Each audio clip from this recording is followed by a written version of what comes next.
Buonasera a tutti, ciao Massimo. Ciao Marco.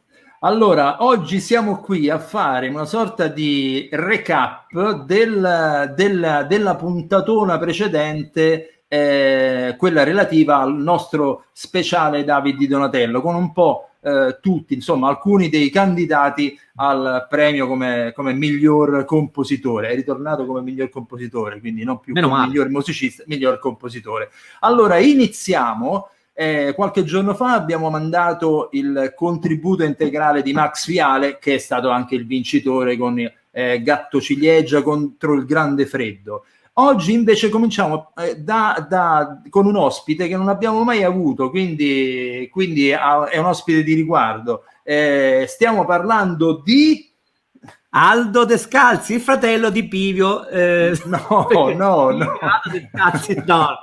E questa battuta ormai è diventata storica perché da anni e anni che li confondono come fratelli, ma in realtà non sono fratelli, perché Pivio in arte Roberto Pischiutta in arte Pivio, e Aldo Descalzi, fratello di Vittorio Descalzi dei New Trolls, tra l'altro. Quindi, peraltro, scusami Massimo, c'è una seconda variante che non il gemello, ma una persona sola, cioè Pivio Descalzi, Pivio di nome e Descalzi di cognome.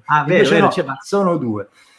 Ce ne sono varianti su questa cosa, guarda, con questo personaggio straordinario che è Aldo Descalzi, perché abbiamo avuto come ospite innumerevoli volte la controparte Pivio, diciamo che è la prima volta che è il nostro ospite, è proprio nell'occasione di questa nomination ai David Donatello per la colonna sonora di Non odiare, film con Alessandro Gasman, che tra l'altro con loro ha un grandissimo connubio perché ha lavorato parecchie volte, ha avuto come regista e come attore con le loro musiche, sia in teatro che al cinema.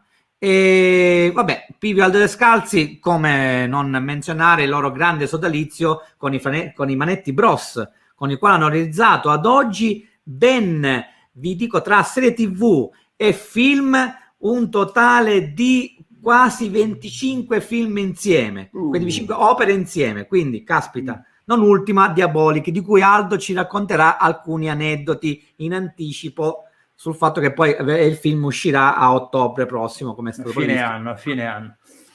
Finalmente al cinema. Comunque ci ha regalato un po' di perle di saggezza, Aldo è simpaticissimo, è un comico nato, anzi doveva fare il comico e il comico compositore. E comunque la loro carriera è costellata di premi, di grandi film, di grandi esperienze televisive, l'ispettore Coliandro, Distretto di polizia, chi più ne ha più ne metta. Quindi Amore e malavita, Amore e malavita, Song e Napoli. Tanto molti dei David Donatello, dei Nastri d'Argento che hanno vinto, le hanno vinte appositamente con le opere dei Manetti Bros. Quindi allora via, dai, iniziamo a sentirci Aldo Descalzi.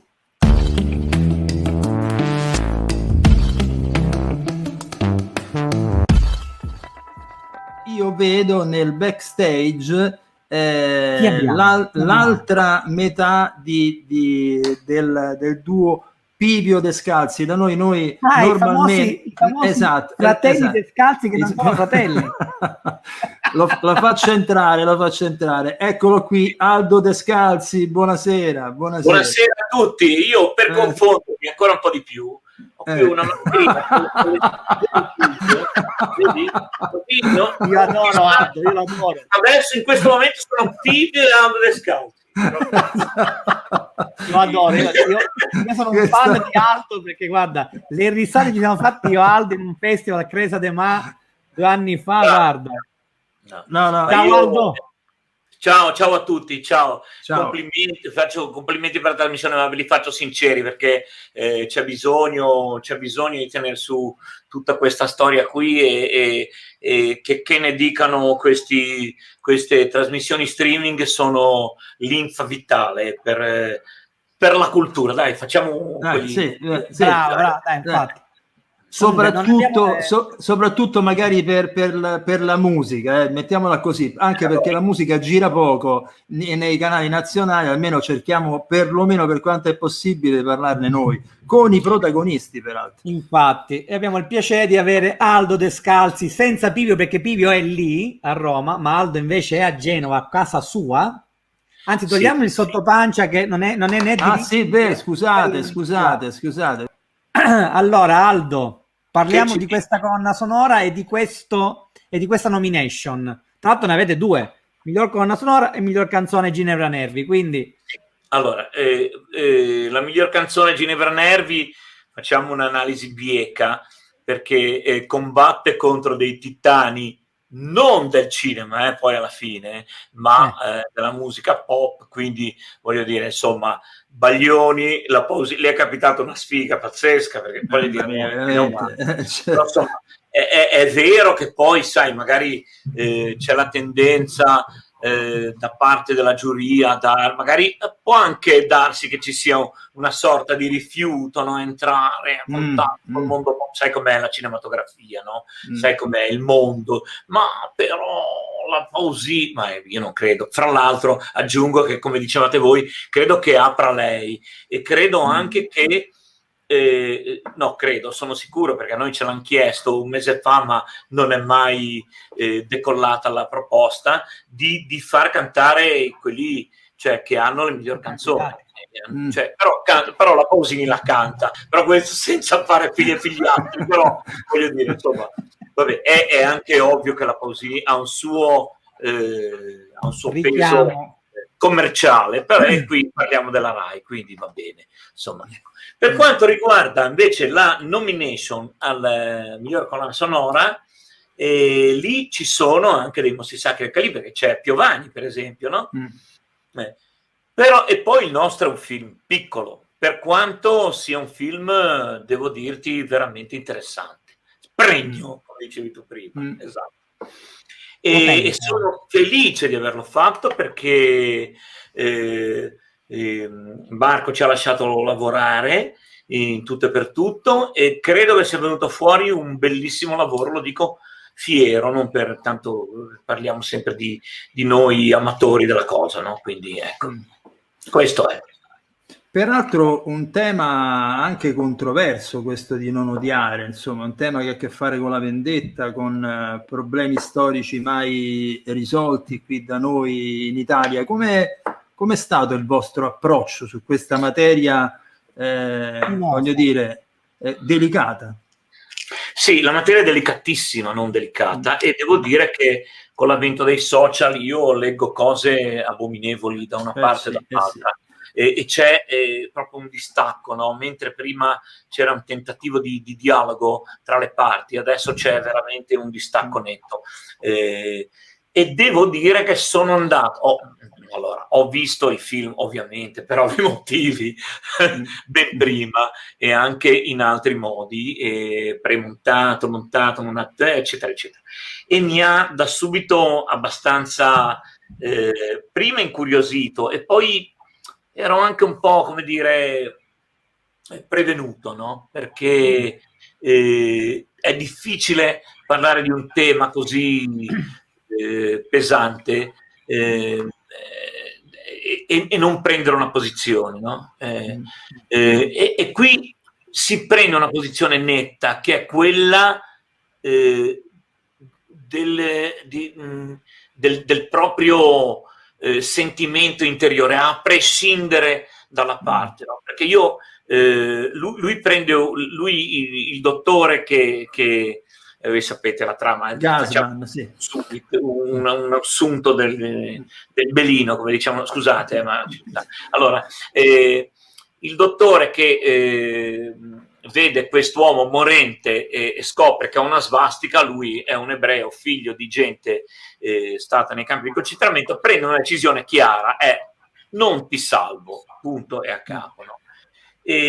Però il sunto, cioè il perno del film, il cuore del film è proprio il suo non ti salvo da lì in poi, cioè il suo rimorso, il suo vedersi dentro e dire, non chiedersi se ho fatto la cosa giusta, perché lui in quel momento non ha neanche pensato tanto, l'ha fatta, no?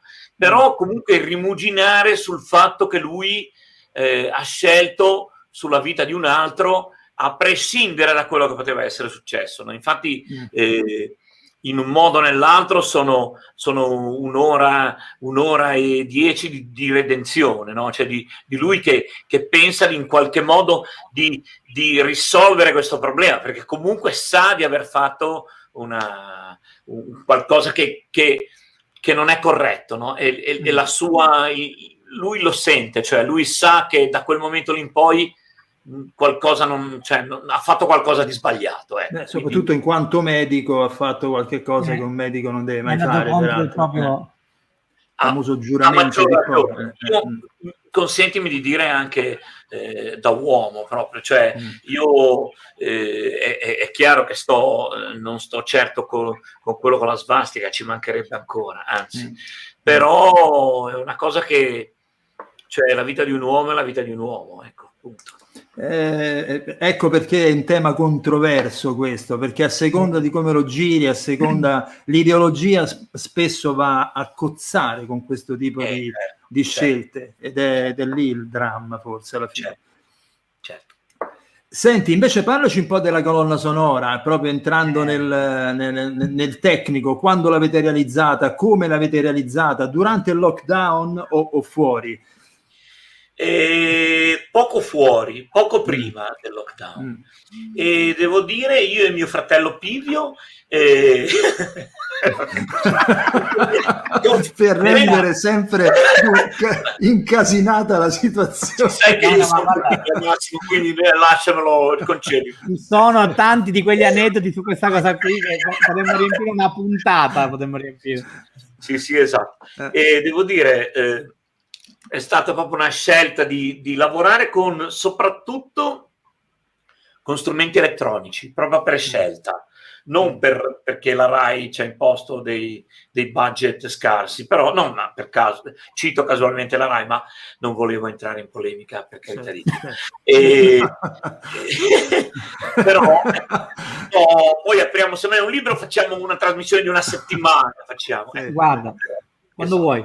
Allora, ne ha già parlato Morricone ai tempi, no, dei budget della Rai, quindi... Sì, ma se tu pensi che ne ha già parlato Morricone e non è servito praticamente a niente, quindi è inutile che ne parli il fratello di Pivio, insomma, mi sembra veramente ridicolo.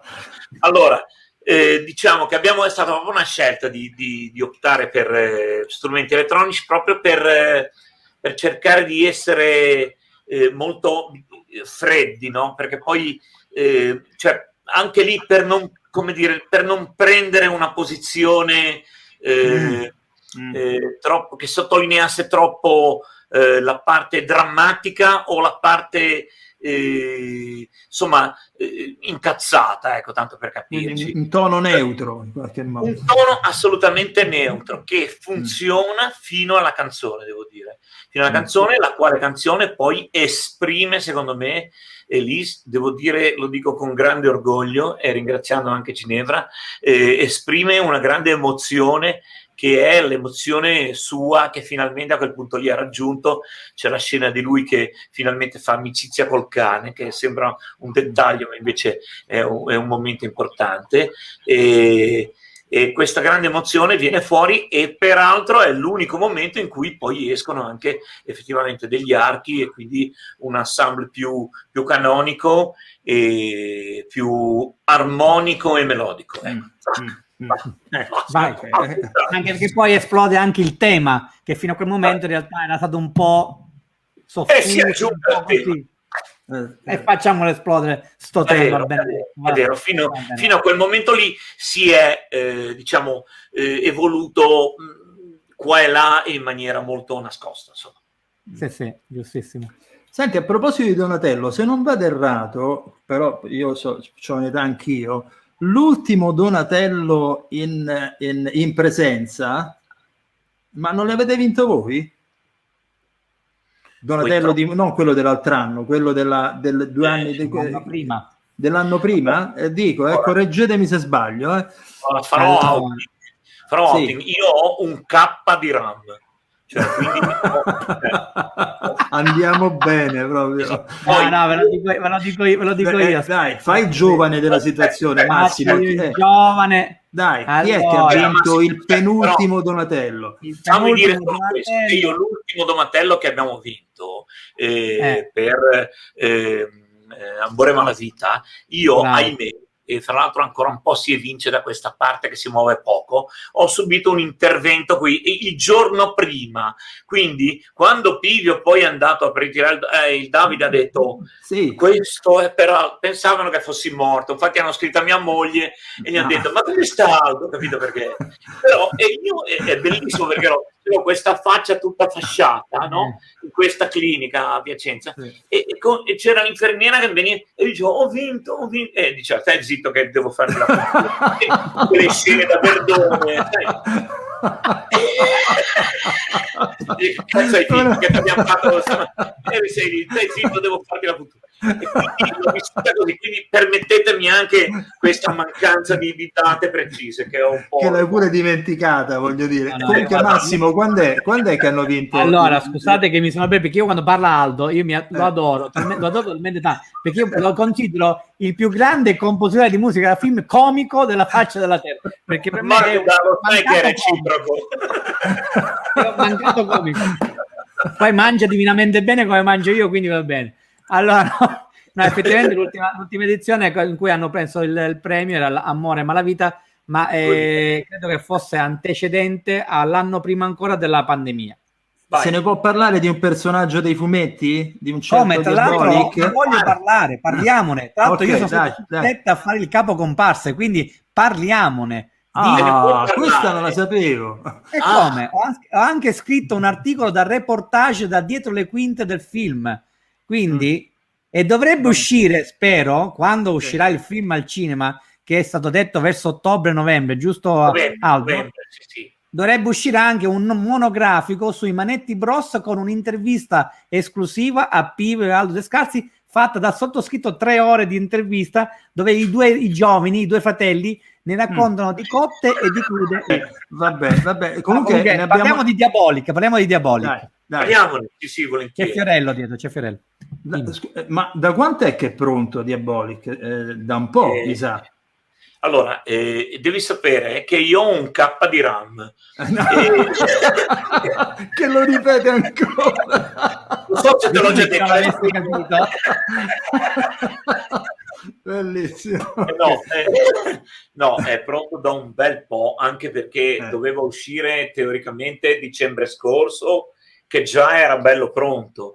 Quindi già un bel po' che è pronto, devo dire è un gran lavoro, ci siamo come al solito, io non amo i manetti, li adoro, cioè ho proprio un altarino e metto lì e vorrei che il cinema che devo fare, le musiche che devo fare fossero tutti come loro, perché loro hanno un enorme rispetto di tutta la filiera del film, no? Di tutta la filiera, cioè, e quindi si fidano ciecamente, non che restano i registi e sanno esattamente dove vogliono andare a parare, quindi se c'è qualcosa che non è quello che hanno pensato, te lo dicono senza falsi invenzioni, no? Ecco.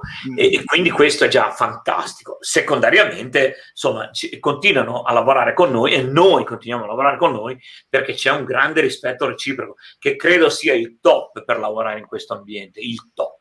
Cioè, perché se tu mi chiedi una cosa e io la capisco perché sono anni che lavoriamo insieme, cioè è pure troppo facile, no? Capito? Devo dire, abbiamo fatto un tema perfetto. Tu l'hai sentito qualcosa, Massimo? No, purtroppo ancora no. Va bene. Un tema perfetto sia per Diabolic che per i Manetti, cioè è tutta la combinazione di Coliandro e tutti Amore Malavita messi insieme, il funky che tanto adorano i Manetti, messo insieme, unito a un tema alla Diabolic, insomma, come alla James Bond e noir, tanto per capirci. Quindi direi noi siamo non contenti, contentissimi, felicissimi del lavoro fatto. Poi vada come deve andare, ma dire che siamo contenti è poco, veramente. Sì, voglio dire che si sta consumando una bellissima vendetta dei compositori sulle cantanti, perché noi sentiamo la voce di Aldo Descalzi, ma non si sente la voce della Pausini dietro. Finalmente il compositore ha una voce che copre quella della canzone. Io mi sento in questo momento Gandalf con Frodo, e la Pausini è Frodo, cioè c'è questo momento di dovrei fare il play della Pausini con la maschera di Pino, che sarebbe questa no, esatto. Poi facciamo uno screen negli annali di Soundtrack City, assolutamente, facciamo uno screen dopo su questo di la Pausini che canta e Aldo Descalzi con la mascherina. È meraviglioso. Comunque voglio raccontare questa cosa ad Aldo, che credo forse gliel'abbia già raccontato, ma no, datando anch'io ho poca RAM nel cervello, quindi però mi è successo che una notte, perché il film è stato girato prettamente per alcune sequenze d'azione un po' particolari a Milano, soprattutto in notturna, abbiamo girato quasi sempre Diabolic della notte. E il grande Luca Marinelli, che interpreta per l'appunto il famoso ladro del brivido notturno della Milano da bere, in realtà la città si chiama com'è che si chiama? Com'è che si chiama la città storica dove... Porca puttana che c'è, guarda, Clairville. Grazie Claudia Sabater che mi ha suggerito la mia compagna. Allora, una notte giravamo una sequenza in una via molto serpentina del centro di Milano, vicino alla casa di Alessandro Manzoni. Diciamo questa sequenza in cui Diabolic appariva da dentro da sotto un tombino, appariva da dentro un tombino e lanciava il famoso coltello a questa vittima sacrificale di questa sequenza. Il disgraziato di Marinelli finisce questa sequenza, si nasconde per non farsi vedere, perché non si doveva scoprire il costume di Diabolic, che tra l'altro è straordinario. Si nasconde, pensa, alle 4 del mattino in mezzo a 2 vetrine di un negozio strettissimo, ma tutto al buio. E passiamo e mi porto le comparse dietro. A un certo punto passiamo e sai come nei film dell'orrore, quella presenza che incombe ma non la vedi? Mi giro e vedo lui che fa così. Ho lanciato una tipica espressione milanese, minchia, mi sono veramente, e lui si è messo a ridere ed è tornato nel buio, cioè ti giuro, le comparse erano morte, c'è gente che fuggiva a destra e a sinistra e lui detto, se tutto il film è così è geniale, perché quello è l'ambiente che si crea quando sono i manetti, guarda, sono fantastici. No, grande Martinelli, ciao Vito. No, ma è stato Tico straordinario. Poi un set belli, poi Marco e Antonio sono straordinari. Cioè, vederli all'opera sul set è una roba che è veramente fantastici. Sì. Va bene, ragazzi, allora io spero, Aldo, di averti prima o poi una bella puntata dove dedichiamo a te e Pivio lo spazio che meritate, non solo parlando del connubio con i manetti, ma anche tra di voi, perché raramente vi si vede insieme, quindi e così finalmente sveliamo che Pivio Descalzi va bene. Vabbè, ragazzi, grazie c'è bisogno, andate avanti, spacchiamo tutto, ci proviamo.